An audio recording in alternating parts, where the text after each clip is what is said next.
Amin. Silakan duduk kembali Bapak Ibu Saudara sekalian. Terima kasih untuk tim Praise and Worship. Lagu-lagunya itu sebetulnya kalau dirangkai dari satu lagu A sampai yang terakhir itu adalah bagian dari khotbah saya. Jadi kalau Bapak Ibu menikmati dan juga ikut berpartisipasi dengan segenap hati nyanyian yang keluar dari mulut kita, mau suaranya fales, nggak cocok kuncinya gitu ya. Tapi kalau itu keluar dari hati, memuliakan nama Tuhan. Tuhan tuh seneng, tapi sebetulnya kita yang dikuatkan. Amin. Amin. Tanpa terasa ini sudah memasuki bulan September dan hari ini kita akan belajar sebuah firman Tuhan yang diambil dari 2 Petrus 3 ayat 17 dan 18 yang saya tahu judul dari PowerPoint-nya kalau ada, ya, 2 Petrus yang ketiga, pasal yang terakhir, saya bacakan ya. 2 Petrus 3 ayat 17 dan 18 yang berbunyi demikian. Oke, ini ayat 18, saya bacakan ayat 17 juga. Jadi saudara-saudara yang terkasih, kamu telah mengetahui hal ini sebelumnya. Karena itu waspadalah supaya kamu jangan terseret ke dalam kesesatan orang-orang yang tidak mengenal hukum dan jangan kehilangan pegangan yang teguh. Ayat 18 yang merupakan inti dari khotbah ini berbunyi demikian. Mari kita baca bersama-sama 1, 2, 3. Bertumbuhlah dalam anugerah dan dalam pengenalan akan Tuhan dan juru selamat kita Yesus Kristus. Amin. Maaf tadi saya bacakan dari TB, sekarang ada 2 terjemahan yang kedua, yang ini masih TB yang lama. Jadi berbunyi demikian, bertumbuhlah dalam kasih karunia dan dalam pengenalan akan Tuhan dan juru selamat kita Yesus Kristus. Kita perlu untuk bertumbuh Bapak Ibu sekalian. Kita perlu untuk bertumbuh dalam 2 hal di sini. Dan ini berhubungan dalam kasih karunia dan dalam pengenalan akan Tuhan. 2 yang berhubungan, tapi 2 ini juga tidak bisa dipisahkan satu dengan yang lain karena 2 ini berhubungan. Kita bisa mengenal pencipta kita, mengenal Tuhan karena semua kasih karunia. Kasih karunia atau anugerah dalam terjemahan yang TB yang kedua itu adalah sesuatu yang gak bisa, gak layak, tapi kita terima. Dan hadiah ini yang kita terima ini sebagai hadiah luar biasa mahalnya. Karena seharga nyawa dari Tuhan Yesus Putra Allah. Saya percaya ayat ini sering kita dengar, tapi mari kita lihat apa sih sebetulnya, ya apa sih sebetulnya pengenalan akan Tuhan dan kasih karunia ini praktek sehari-harinya kita gimana. Karena kalau bertumbuh, banyak yang bertumbuh yang kita bisa lihat secara jasmani. Kita punya tanaman, kita bisa lihat, oh ini bertumbuh, oh ini enggak bertumbuh. Karena ini bertumbuh, dia mengeluarkan tunas. Dan akhirnya dia mengeluarkan tangkai dan sebagainya, akhirnya berbuah. Ya dia bertumbuh. Seorang anak, dia bertumbuh. Jangan lihat dia cuman kecil. Jangan lihat ada yang lahir premature. Seakan-akan tak berdaya. Tapi dia bertumbuh. Bahkan anak-anak yang premature atau lahir yang belum waktu itu kadang-kadang kalau bertumbuh besar, badannya lebih besar daripada bayi yang normal. Karena bisa dilihat pertumbuhannya. Nah kalau bertumbuh dalam kasih karunia, itu gimana kita lihatnya? Bertumbuh dalam pengenalan akan Tuhan, itu gimana lihatnya? Ini yang kira-kira kita mau bahas sejenak yang bisa saya bagikan. Paling tidak bisa membuat Bapak Ibu bertumbuh dan berjalan di dalam kehendak Tuhan. Pertama, bertumbuh dalam kasih karunia Tuhan. Waktu kita terima Tuhan sebagai Tuhan dan Juru Selamat. Kita istilahnya bertobat, berjumpa dengan Dia. Itu ada benih. Dan benih itu udah mulai ada di dalam hati. kasih karunia Tuhan yang memampukan kita untuk percaya. Jadi Bapak Ibu sekalian, ada yang sedang mendoakan seseorang, keluarga, anak, mantu, papa, mama atau apa yang belum mengenal Tuhan. Percayalah, kita tetap doakan. Tapi ada peran kasih karunia. Kalau belum waktunya, yang penting kita doakan. Kita doakan. Tapi kalau kasih karunia ini sudah kita terima, membuat kita itu berubah kan. Orang yang terima Tuhan berubah. Apanya yang berubah? Firman Tuhan katakan manusia lama kita sudah diganti. Kita ini sekarang manusia baru. Tapi kalau Bapak Ibu sekalian lihat, apanya yang berubah? Karena penampilannya tetap. Kalau yang masih sekolah, sekolahnya ya tetap-tetap aja. Nggak tambah pinter. Kalau yang dulu nggak suka matematika, ya tetap nggak suka matematika. Kalau dulu nggak sabaran, setelah bertobat sabaran nggak? Bisa, tapi masih belum. Karena yang berubah itu adalah rohnya. Yang dulu sebetulnya kita itu binasa. Tapi roh kita ditebus, di dalam kita itu ada sesuatu yang dahsyat. Yang membedakan kita dengan binatang. Binatang tuh mau mirip dengan manusia. Bisa. Mau lebih pinter hitung-hitungannya dari manusia. Bisa. Mau lebih perasaan setia kepada manusia. Bisa. Tapi gak punya roh. Itu yang membedakan. Tapi memang saya punya anjing. Ya dia gak pinter-pinter banget. Karena kalau diajarin lama sekali baru bisa. Untuk ngajarin duduk aja perlu banyak hadiah-hadiah untuk katanya mesti begitu. Tapi kesetiaannya, kesetiaannya luar biasa. Kalau saya pulang dari, ya semua yang punya anjing mengerti ya. Yang punya anjing tuh ngerti. Biasa kalau kita itu punya anjing kesayangan tuh kita membangga-banggakan kayaknya anjing kita yang the best gitu ya. Tapi memang setiap orang punya anjing yang terbaik dan dia setia. Setia sekali karena apa? Gak pernah kepahitan itu. Kadang saya marahin, ngompol sembarangan. Tapi kalau habis dimarahin, ya tetap aja kalau pulang nanti disambut. Kalau saya kemana-mana dia pasti ikut karena dia setia. Gak pernah ngabur dari rumah, pernah pintu terbuka juga gak ngabur karena setia. Ya, tapi firman Tuhan katakan roh di dalam kita. Ini sekarang ada Roh Kudus. Itu yang membawa suatu perubahan.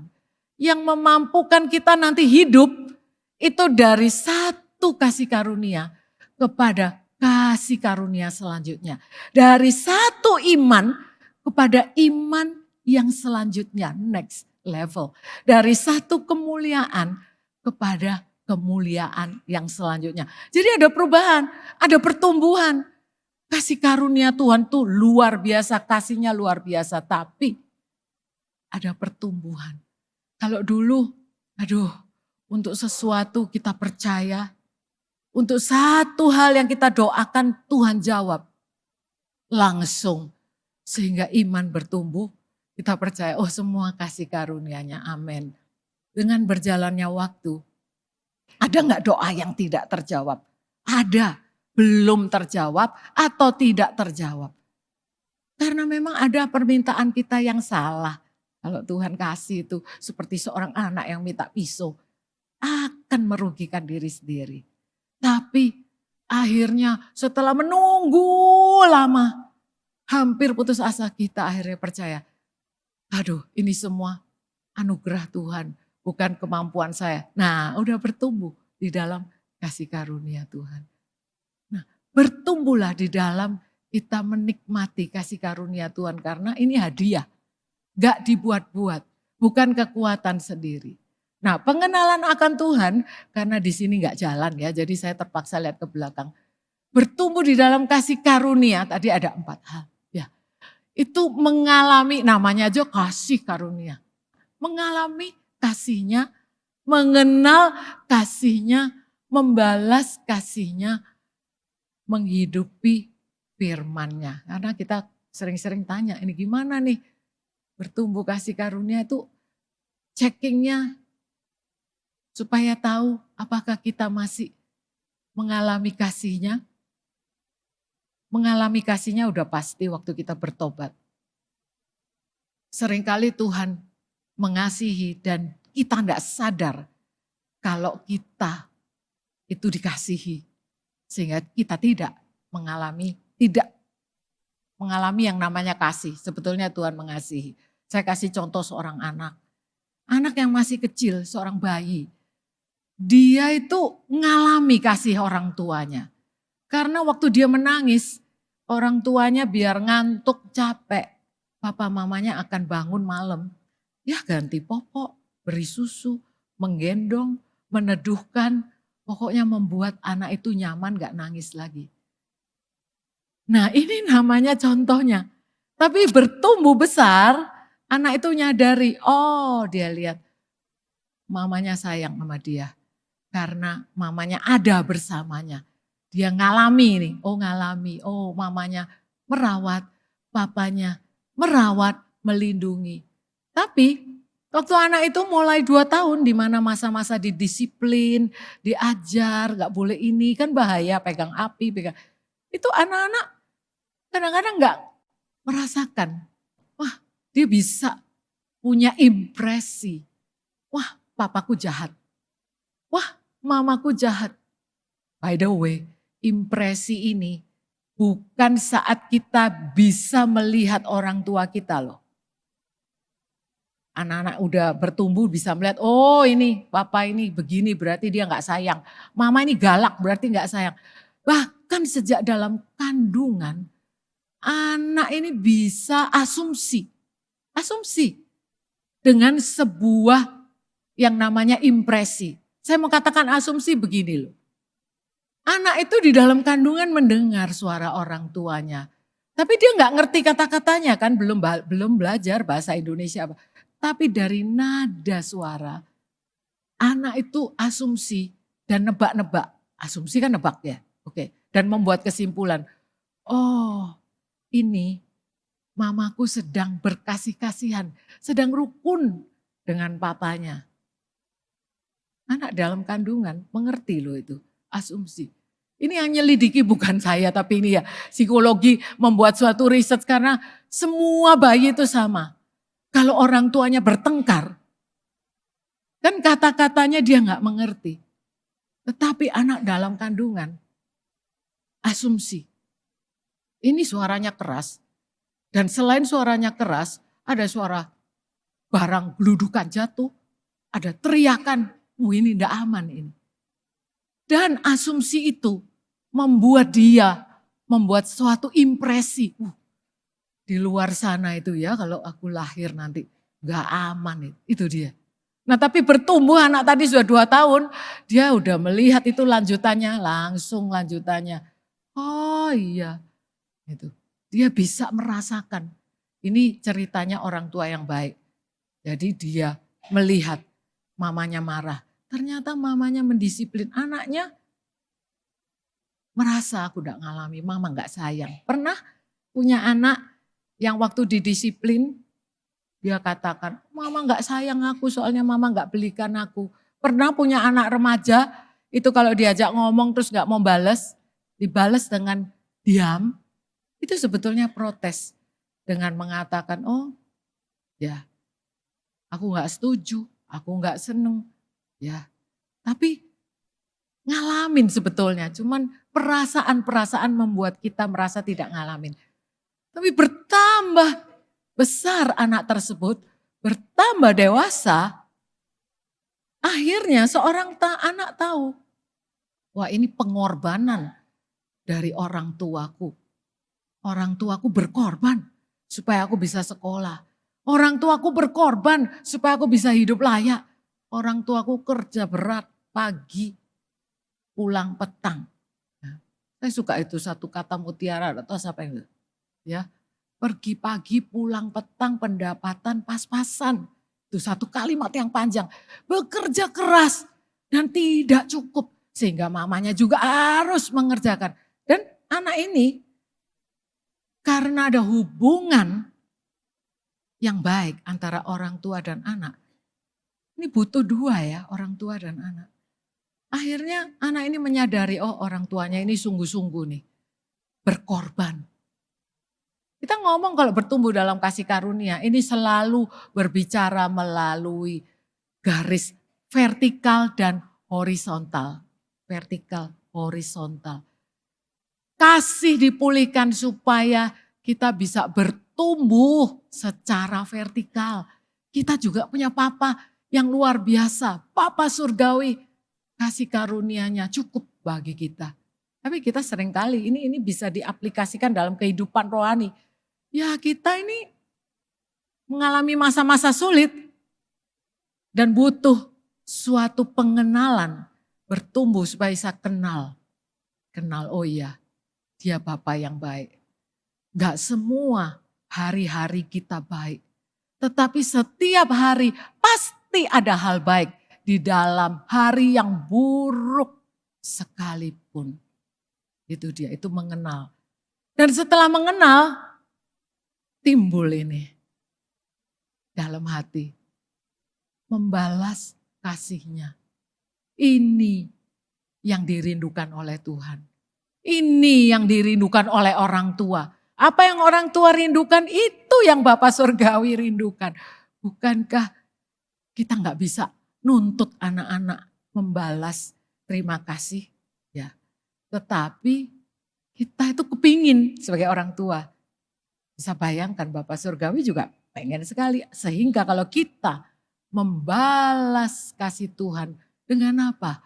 Balas kasih Tuhan kalau kepada Tuhan itu dengan menghidupi firman-Nya. Karena apa yang dengan apa akan kubalas kasih Tuhan. Uang betul memberikan persembahan perpuluhan. Tapi itu pun milik Tuhan. Ini kalau memberi persembahan itu memberikan perpuluhan. Itu sebetulnya bukan membalas kebaikan Tuhan ya. Itu mengembalikan berkat Tuhan. Susah untuk membalas kebaikan Tuhan yang luar biasa. Menghidupi firman-Nya. Apa yang Tuhan katakan kita lakukan. Kita hidupi, kita taati. Di saat susah, di saat senang.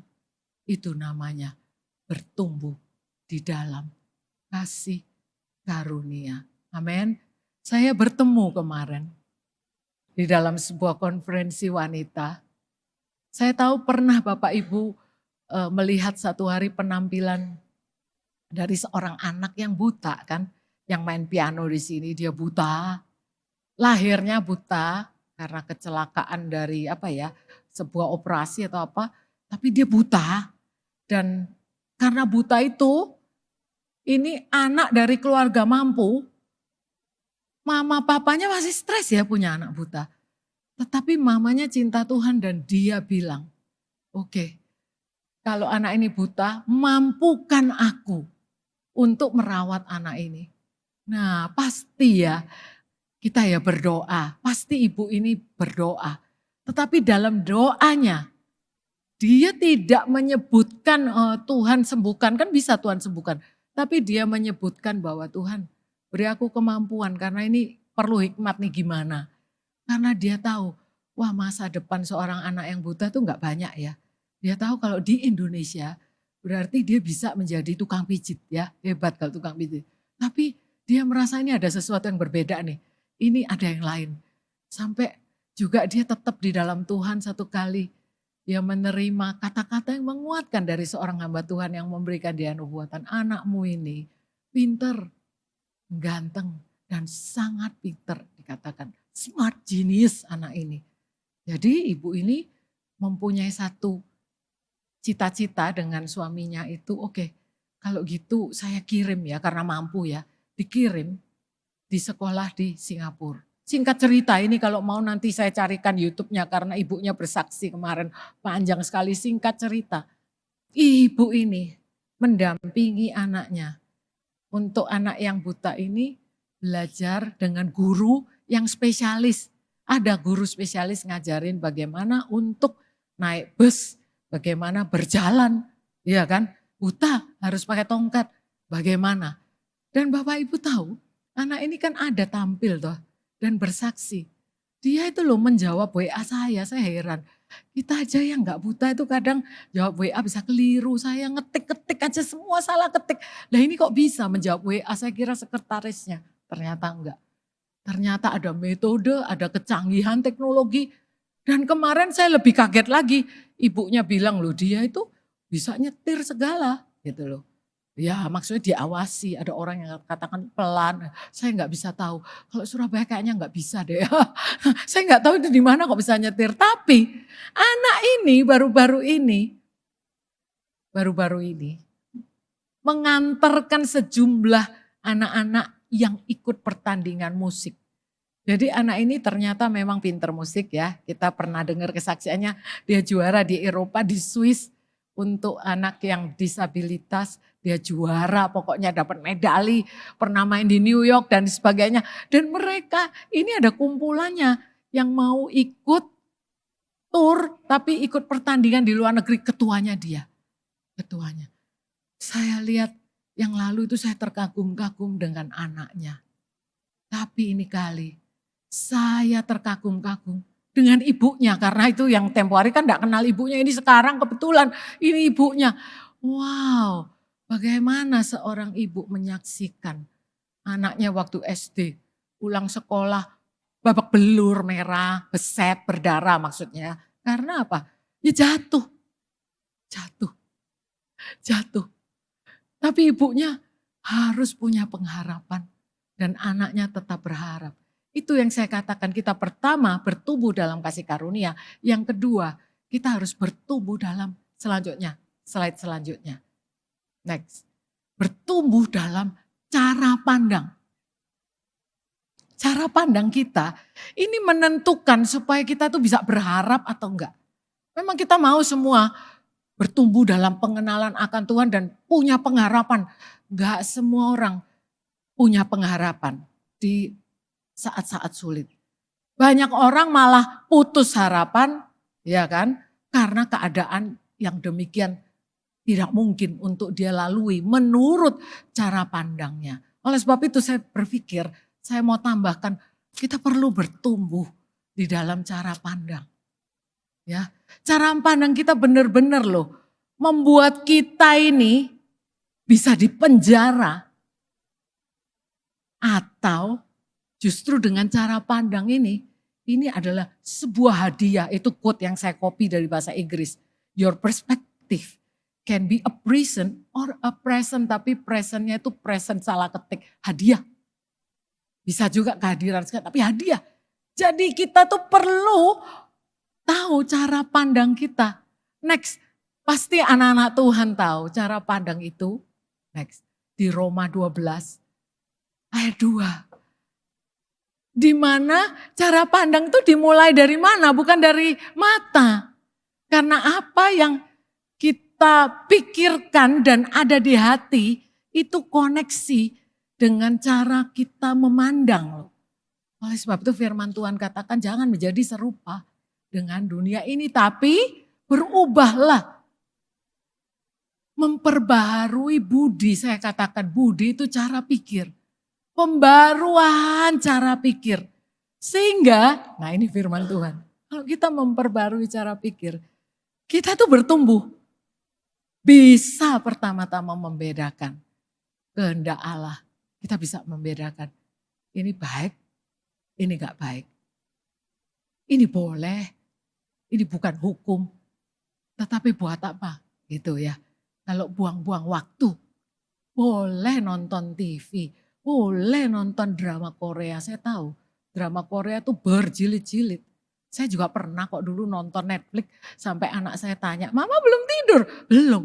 Karena apa? Kalau nonton berseri itu seru loh. Kita kepingin tahu akhirnya kan. Nah itu. Tapi apakah perlu? Ya makanya perlu pembaharuan budi. Saya merasa oh ya ini kok waktunya cepet ya kalau nonton Netflix. Cepet berlalunya. Tapi kalau baca firman tuh agak lama ya. Oh masih berapa menit gitu, itu bedanya. Memang ada godaan. Akhirnya bisa membedakan, bertumbuh lagi. Berkenan kepada Allah. Oh yang ini menyukakan hati Tuhan, ditimbang-timbang aku pilih yang ini. Ini menyukakan hati Tuhan. Dan yang ini sempurna di hadapan Tuhan. Butuh step, butuh cara pandang yang bertumbuh dari hati dan pikiran.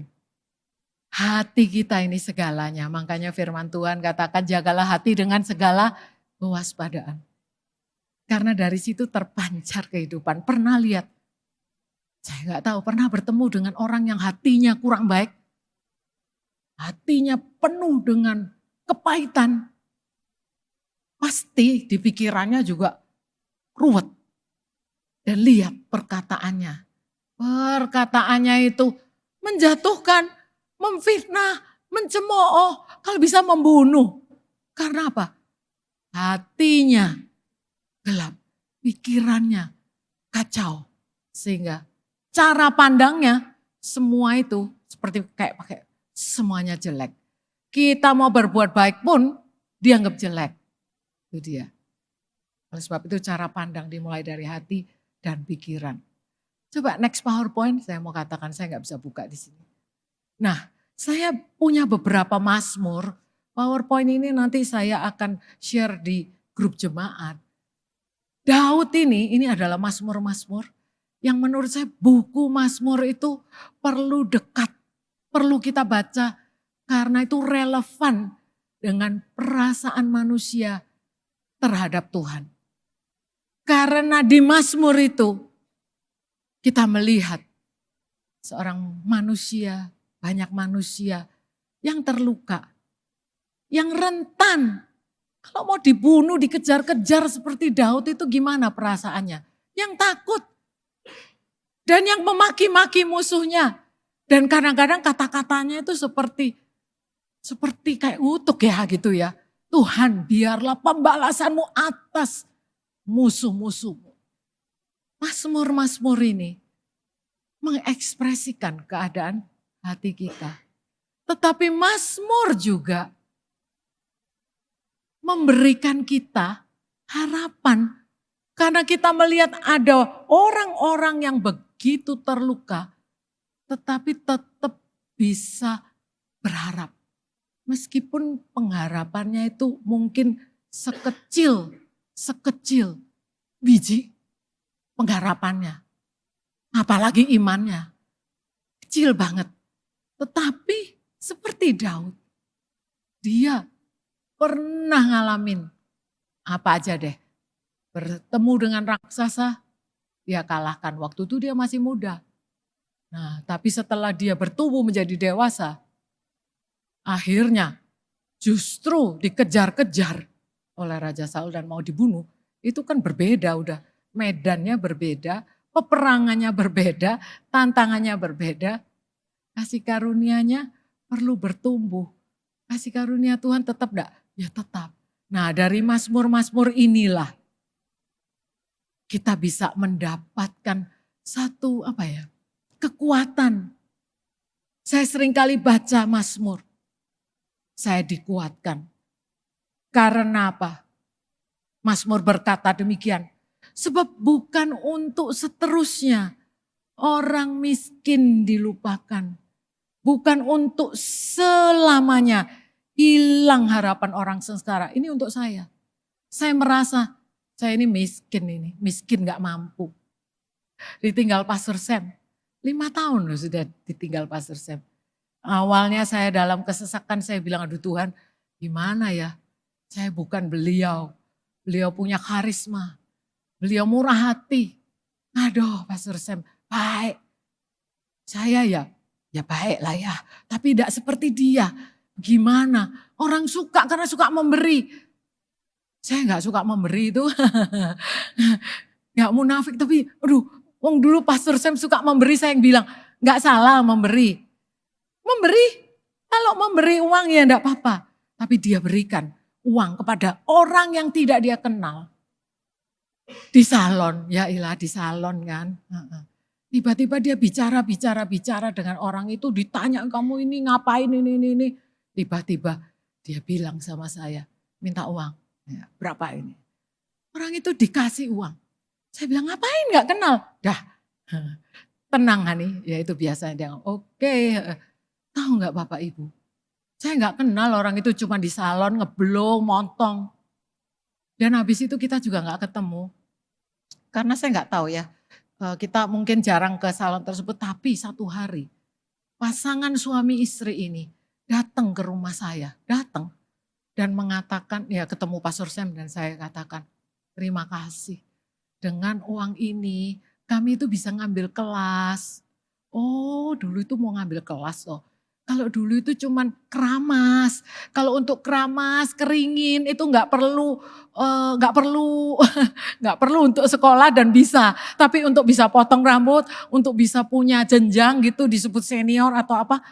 Nah ini akhirnya, wah saya bilang Tuhan gimana ini. Tapi dengan ayat ini, hati yang sengsara, jangan pikir seorang hamba Tuhan gak bisa sengsara ya. Saya bisa sengsara gitu. Tapi ada ayat yang menguatkan lagi. Saya itu urut bacanya, nanti Bapak Ibu baca di rumah. Mazmur 31, 17 sampai 18 katakan demikian. Kuda adalah harapan sia-sia untuk mencapai kemenangan. Yang sekalipun besar ketangkasannya tidak dapat memberi keluputan. Maksudnya saya berharap, aduh coba ya ini kalau leaders kita semuanya. Kalau waktu itu seandai-andainya anak saya udah siap. Ya maaf waktu itu dia baru lulus ya. Jadi waduh kecepatan berangkatnya belum siap. Pastor Hari juga waktu itu belum lulus ya masih memang udah belum siap kita semua ditinggal tiba-tiba. Tapi firman Tuhan katakan kalau ada pun yang siap kuda itu loh kurang apa ketangkasannya. Itu pun bisa luput. Tetapi sesungguhnya mata Tuhan tertuju kepada saya yang takut akan Dia. Kepada saya yang berharap akan kasih setianya. Jadi ada kabar baik. Kalau di sini ada yang merasakan seperti saya rasakan 5 tahun yang lalu. Waduh ini gimana seandainya ini. Tapi tidak ada yang diandai-andaikan, gak ada. Gak ada pintu keluar, gak ada kesempatan. Gak ada orang yang bisa menolong. Kecuali Tuhan. Dia sumber pertolongan karena Dia kasih setianya luar biasa. Oleh sebab itu baca Mazmur ini kita bisa disuruh kuatkan loh. Baca Mazmur lemah tapi ada kata-kata ayo kuatkan dan teguhkan hatimu. Hai semua orang yang berharap kepada Tuhan. Wah orang yang berharap sama Tuhan disuruh kuatkan. Karena di mana ada kekuatan di situ kita kuat untuk berharap. Kalau udah kuat jangan lupa Tuhan justru kuat untuk berharap sama Tuhan. Kuat dan teguhkan justru kalau kita lemah kita katakan terima kasih Tuhan aku mau menguatkan meneguhkan hatiku karena Tuhan sudah memberikan kekuatan kepadaku. Jangan pakai perasaan, kalau perasaanku hari ini gak baik deh. Hari ini perasaanku gak enak. Hari ini aku melihat tidak ada jalan keluar dan aku gak melihat tuh masa depan. Saya 5 tahun lalu gak melihat masa depan City Blessing itu gimana. Tapi saya melihat tangan Tuhan dan saya lihat Bapak Ibu yang begitu setia melayani dan gereja ini sesuai dengan namanya akan menjadi berkat bagi banyak orang. Amin. Iya bayangin abis ditinggal Pastor Sam, pandemi. Iya kan. Dombanya kabur kemana-mana. Bukan kabur di dalam rumah, di dalam kandang gitu. Tapi Tuhan baik. Oleh sebab itu Mazmur selalu mengingatkan kita dikatakan mata Tuhan tertuju kepada satu jenis orang ini. Kepada siapa? Ini dia. Tuhan tuh matanya tertuju kepada orang yang takut akan Dia. Takut akan Dia berbicara mengenai berharap, hormat, percaya. Bukan ketakutan. Kita bukan melayani Tuhan yang otoriter, yang pokoknya kalau kamu salah, kamu dihukum. Bukan begitu. Tetapi takut akan Tuhan. Itu kita mengandalkan Dia di dalam setiap langkah. Bangun pagi saya katakan, bangun pagi bisa mengucap syukur. Kelihatannya hati gak siap menjalani hidup hari ini. Tetapi Tuhan aku gak siap nih tapi aku berharap sama Engkau. Karena aku lebih takut akan Engkau daripada takut akan manusia. Ini lagi Kalau kita hidup mencoba menyenangkan manusia, capek sendiri, stres sendiri. Kadang-kadang manusia tuh memakai topeng gitu loh. Memakai topeng gak sengaja itu. Ya akhirnya karena dia mau menyenangkan, dia menyenangkan manusia dengan berkompromi dengan yang salah. Tuhan bilang, gak usah, senangkan hati Tuhan. Bukan berarti tidak boleh menyenangkan orang. Ada waktunya memang kalau engkau menyenangkan hati Tuhan, ingat horizontal dan vertikal itu selalu. Kalau engkau menyenangkan hati Tuhan, engkau adalah orang yang menyenangkan untuk didekati. Karena engkau takut akan Tuhan, engkau mau menyenangkan Tuhan lebih dari manusia. Tapi kalau ada temanmu yang bilang, ayo ikut aku, kompromi, ayo ikut aku, hal yang tidak baik, maka engkau punya antena, punya kepekaan. Aku lebih takut akan Tuhan. Aduh sungkan ya apa ya kalau enggak sama dia, ikut-ikutan nanti hilang temanku. Tapi menyenangkan Tuhan, membuat pagar perlindungan. Amin. Jadi ini Mazmur, bacalah Mazmur untuk menguatkan pengharapan kita. Next. Nah, pengharapan menimbulkan kekuatan. Kekuatan adalah sumber untuk sebuah ketekunan. Kita ini sebagai anak-anak Tuhan perlu berharap dan perlu tekun. Karena ketekunan ini yang dibutuhkan dalam kita berharap. Kalau kita berharap cuma 1 menit semuanya beres, itu bukan berharap. Nunggu Grab aja perlu kesabaran, benar? Perlu nunggu. Pernah nunggu Grab, gak sabar, terus kita lihat, oh iya kalau dia lewat segitu, kita dapat hadiah dari Grab voucher, itu saya. Saya lihat kok lama. Kalau lebih itu saya selidiki karena apa? Gak sabar. Tapi di dalam Tuhan, berharap itu selalu butuh ketekunan. Karena kalau kita nggak tekun, udah tiba-tiba semuanya hilang, pengharapan kita hilang. Oleh sebab itu saya tutup hari ini dengan 2 ayat firman Tuhan. Next, 2 ayat ini yang nanti Bapak Ibu tahu bahwa sekarang kita semua bisa yakin. Kalau kita sedang berharap, sedang bertekun terus menderita, maka penderitaan zaman sekarang itu nggak ada apa-apanya dibandingkan dengan kemuliaan yang akan dinyatakan kepada kita. Dan ayat 25, tetapi jika kita mengharapkan apa yang tidak kita lihat, kita menantikannya dengan tekun. Saya tutup dengan sebuah, ini memang biografi ya, Nelson Mandela. Kalau ada yang tahu Nelson Mandela adalah presiden dari Afrika Selatan. Tapi kan beliau ini sebelum jadi presiden dianiaya, ditangkap, masuk penjara. Intinya adalah kalau baca sejarahnya, beliau tuh kalau nggak salah di penjara 15 tahun. Nah satu kali setelah dia selesai di penjara, saya ceritanya enak ya langsung, persis kayak Yusuf dari penjara langsung jadi tangan kanannya Potifar gitu. Tapi ini juga demikian, saya nggak cerita, tapi nanti bisa dilihat biografinya. Waktu dia menjadi presiden, sedang makan di sebuah restoran, lalu dia melihat seseorang yang di luar, yang kelihatannya kelaparan gitu ya. Seseorang yang mungkin tak berdaya, tak punya uang, tapi duduk di situ mukanya sangat kelihatan kacau. Jadi dia bilang kepada ajudannya, ayo panggil orang itu makan bersamaku. Wah ini mirip Pastor Sam gitu ya. Ayo makan bareng gitu ya, mirip. Nah waktu makan itu tangan orang itu gemeter. Pokoknya gugup gitu loh ya, gemeter. Jadi ajudannya itu bilang gini, wakilnya itu atau stafnya bilang ini gak pernah makan sama presiden ya. Jadi dia itu dia gugup gitu ya, mungkin nervous gitu ya. Oh Nelson Mandela mengatakan, oh enggak. Ya, dia kenal saya kenal dia. Dia kenal saya kenal. Loh kenapa? Nah ini dia ceritanya. Ternyata orang ini adalah salah satu kepala penjara yang menganiaya Nelson Mandela. Jadi waktu di penjara, aduh, 1 penganiayaan yang tidak manusiawi, ya.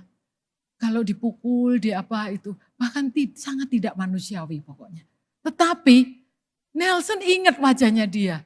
Lah kok bisa ya hari itu kok bisa diundang makan. Dan orang itu pasti tahu. Kok bisa dia undang makan dan tetap bisa mengundang tanpa rasa balas ini. Mumpung kamu makan sama aku giliran aku racun. Nah itu kalau yang belum bertumbuh dalam perubahan. Tapi selama di penjara ini, Nelson Mandela tuh punya cara pandang bahwa tubuhnya bisa dipenjara, tapi pikirannya sudah memikirkan masa depan negaranya. Sehingga cara pandangnya adalah keadilan akan selalu benar, akan muncul kebenaran. Bukankah firman Tuhan juga gini kalau kita dianiaya, kebenaran akan muncul sebagai fajar yang benar-benar seperti matahari terbit, kebenaran itu pasti muncul. Kalau sekarang kamu disalah-salahin, gak ada yang membela, itulah yang istilahnya Nelson Mandela katakan, aku di penjara, tapi aku mengasihi tetap dan aku mengampuni. Wah, saya pikir ini orang hebat juga ya. Mengingatkan saya akan sebuah ayat, satu paragraf ayat Mazmur 23. Yang dikatakan Yesus adalah gembalaku, takkan kekurangan aku dan seterusnya. Ayat di akhir-akhir itu apa? Ia menyediakan hidangan bagiku di hadapan para lawanku. Bapak Ibu sekalian, kalau belum beres hatimu, kalau ada lawanmu di meja makan gak jadi makan. Bisa ribut. Tetapi Daud selesai. Dia katakan Tuhan gembalaku. Aku cukup. Cukup untuk juga bisa mengasihi, bisa mengampuni. Ya, oleh sebab itu apa yang tadi saya katakan hari ini, kalau kita sebentar lagi akan mengambil perjamuan kudus, saya percaya ini saatnya, ayo kita perlu untuk bertumbuh di dalam kasih karunia dan pengenalan akan Tuhan. Bukankah kasih karunia-Nya selalu cukup bagi kita untuk kita bisa melewati hari-hari mungkin yang berat dengan satu pengharapan, dengan ketekunan karena kita tahu kemuliaan yang Tuhan sudah sediakan luar biasa. Haleluya. Amin. Mari kita berdoa. Bapa Surgawi, firman-Mu sudah ditaburkan. Biarlah benih ini jatuh ke setiap hati yang tanahnya subur, yang akan berbuah menjadi suatu pohon kehidupan yang benar-benar memampukan kami untuk menikmati kasih-Mu, untuk menghidupi, untuk membalas kasih-Mu Tuhan. Dan senantiasa hidup di dalam ketekunan dan tetap berharap karena Engkau adalah Allah yang setia. Haleluya.